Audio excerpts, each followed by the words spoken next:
Hello everyone, this is Abhishek Shah and today I am going to discuss one of the most important and so-called one of the most toughest topic of the mathematics, that is trigonometry. Students often get scared just listening the name of that topic. But I promise after the completion of this video, you will understand the topic is not so difficult as it seems so.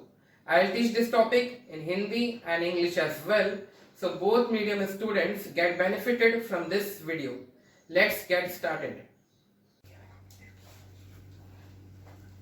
So let's start our first topic. The name of the topic is the definition of trigonometry, the branch of mathematics that deals with the relationship between angles and sides in a triangle. क्या मतलब है इस बात का? Mathematics की ऐसी branch जो relationship बताती हो किनके बीच में, एंगल्स के बीच में और साइड्स के बीच में, किसी भी एक ट्राइंगल के अंदर, उसको क्या बोलते हैं? ट्रिगोनोमेट्री. वो ट्राइंगल कौन सा होना चाहिए? वो ट्राइंगल बेसिकली होना चाहिए राइट एंगल ट्राइंगल.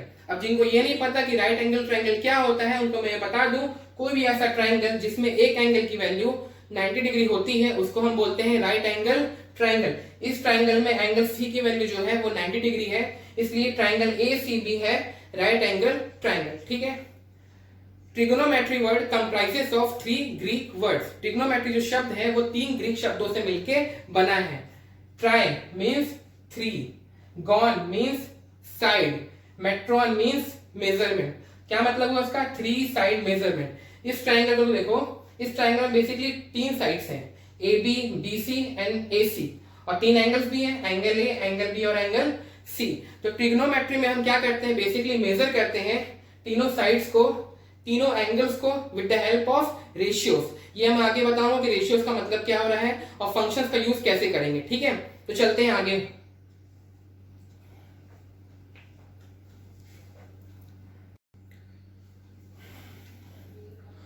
ये एक राइट एंगल ट्राइंगल है, ये आपको पहले बता चुका हूं, ट्राइंगल ए सी बी. इसमें एंगल सी की वैल्यू क्या है? 90 डिग्री, इसलिए ये राइट एंगल ट्राइंगल है. ठीक है.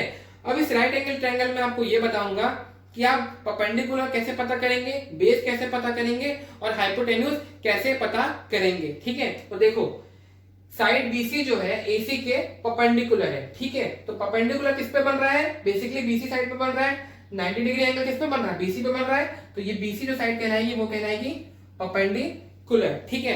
अब देखो, ये ट्राइंगल जिस साइड पे स्टैंड कर रहा है वो कहलाएगा उसका बेस. तो ये ट्राइंगल किस पे स्टैंड कर रहा है? एसी पे स्टैंड कर रहा है, तो ये कहलाएगा उसका बेस. ठीक है. अब देखो, the side which is opposite to angle 90 degree is known as hypotenuse. तो बेसिकली कौन सी साइड 90 डिग्री के अपोजिट है? ए बी है, तो ये कहलाएगा इसका हाइपोटेन्यूज. ठीक है. तो समझ में आया? P stand for perpendicular, B stand for base, H stand for hypotenuse. ठीक है. अब मैं आपको एक गुरु मंत्र देने वाला हूं. ये मंत्र अगर आप यूज करेंगे तो आपके इस टॉपिक से एक भी क्वेश्चन नहीं रुकने वाले. मैं आपको मंत्र भी दूंगा और उसको याद रखने का तरीका भी बताऊंगा. ठीक है. तो क्या है वो ट्रिक? वो ट्रिक क्या है?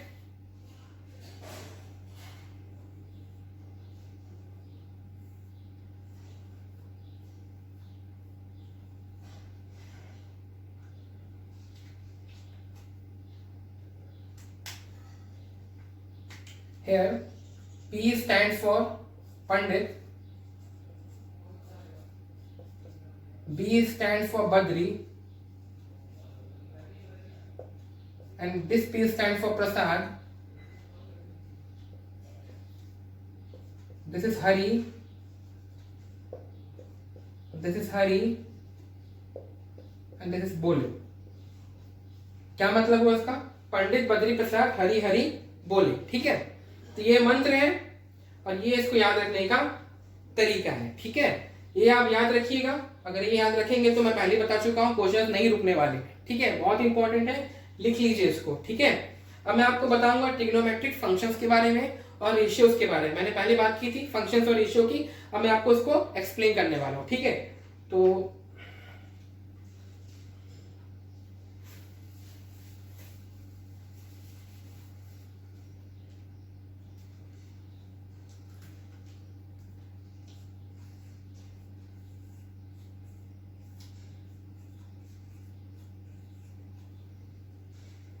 So, there are 6 functions in trigonometry. The first function is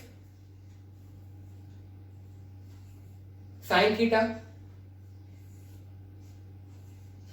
The second function is cos theta.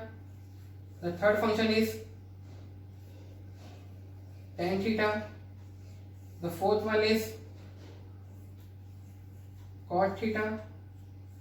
The fifth one is sec theta and the sixth one is cosec theta. ठीक है, तो 6 functions हैं. अब basically मैं आपको ये बोल रहा हूं, इन 6 फंक्शंस में से जो 3 फंक्शंस हैं शुरू के, ये मेन फंक्शंस हैं. क्या है ये? Main functions. ठीक है, ये 3 क्या है? मेन फंक्शन है. और ये 3 जो है वो है डेरिवेटिव फंक्शंस. मैं क्यों इन 3 फंक्शंस को मेन फंक्शंस बोल रहा हूं और मैं क्यों इन 3 फंक्शन को डेरिवेटिव फंक्शंस बोल रहा हूं, मैं आपको अभी बताने वाला हूं. ठीक है, तो 3 फंक्शन 6 फंक्शंस हो गए बेसिकली. ठीक है, जो साइन थीटा है इसका इन्वेंशन किया था आर्यभट्ट जी ने. ठीक है, आर्यभट्ट जी इंडियन साइंटिस्ट थे और हमें इस पे बहुत गर्व होना चाहिए. ठीक, चलो अब बेसिकली मैं आपको बताऊंगा ये फंक्शंस हो गए. अब ट्रिग्नोमेट्री रेशियोज का यूज करके इन फंक्शंस की वैल्यू हम कैलकुलेट करेंगे. ठीक है, तो चालू करते हैं.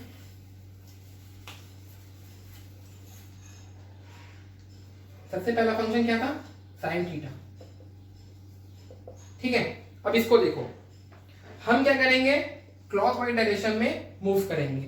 क्लॉकवाइज मतलब घड़ी ऐसे घूमती है, वो क्लॉकवाइज. ठीक है, ये न्यूमरेटर है, ये डिनोमिनेटर है. ठीक है, तो पहले क्या कौन सा वर्ड आ रहा है? पी आ रहा है न्यूमरेटर में, और डिनोमिनेटर में कौन सा वर्ड आ रहा है? एच. ये हो गई साइन थीटा की वैल्यू. इजी है. चलो अगला निकालते हैं कॉस थीटा. और आगे बढ़िए, अगला वर्ड कौन सा आ रहा है? बी. नीचे वाला कौन सा आ रहा है? एच. निकल गई कॉस थीटा की value. Then third one is tan theta. और आगे बढ़िए, अगला है पी, नीचे है बी. निकल गई तीनों की वैल्यू. ठीक है, ये 3 हो गए मेन फंक्शन. और फोर्थ फंक्शन कौन सा है? Cot theta.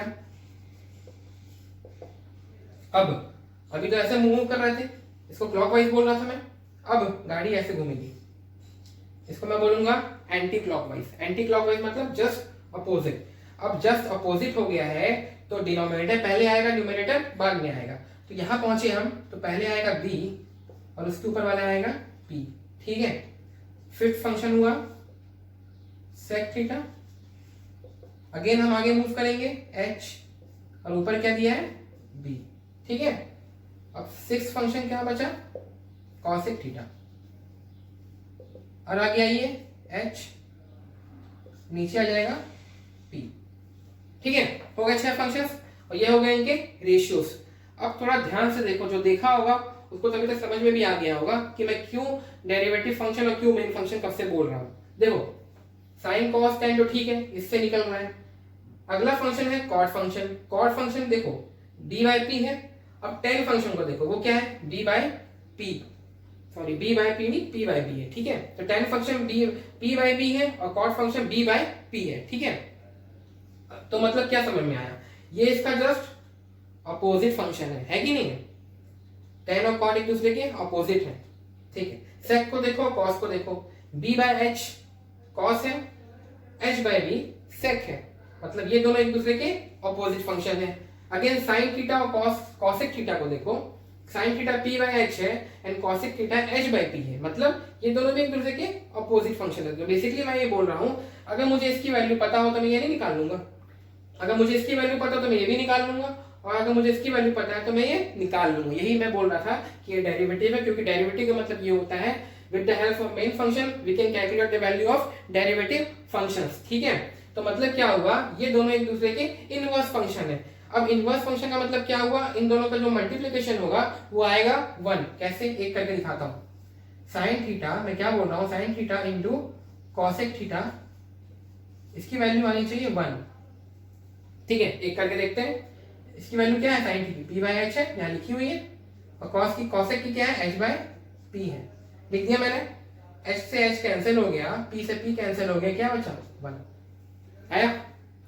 यही मैं बोल रहा था, ये दोनों एक दूसरे के इनवर्स फंक्शन है, ठीक है। इनवर्स फंक्शन में क्या होता है, आंसर क्या आता है, 1 आता है। तो ये दोनों एक दूसरे के इनवर्स है, बाकी आप घर में करके देखिएगा, सबके आंसर 1 आ जाएगा, ठीक है। ये हो गया आपका फंक्शंस और ये हो गया इनके रेशियोज, ठीक है। तो with the help of this we can calculate the value of functions, ठीक है। सो बेसिकली ये सब चीज का यूज कहाँ होने वाला है, हमारा एप्लीकेशन ऑफ ट्रिगोनोमेट्री में, ठीक है। बेसिकली उसमें हम क्या पढ़ेंगे, हाइट ऑफ द टावर पढ़ेंगे, एंगल ऑफ एलिवेशन पढ़ेंगे, एंगल ऑफ डिप्रेशन पढ़ेंगे, हाइट ऑफ द बिल्डिंग पढ़ेंगे, डिस्टेंस बिटवीन टू बिल्डिंग पढ़ेंगे, ठीक है। बेसिकली ये टॉपिक जो है ना एप्लीकेशन वाला, वो 10th क्लास की बुक में एक सेपरेट चैप्टर में दिया हुआ है, ठीक है। तो इसके लिए मैं एक सेपरेट वीडियो बनाऊंगा बाद में, ठीक। अभी फिलहाल इसको नोट कर लीजिए और उसके लिए मैं एक अलग से वीडियो बना के उसको सब कुछ एक्सप्लेन कर दूंगा। If you like this video, press the like button. Do share this video with your friends and family. Please subscribe to my channel. Thank you so much. Have a nice day.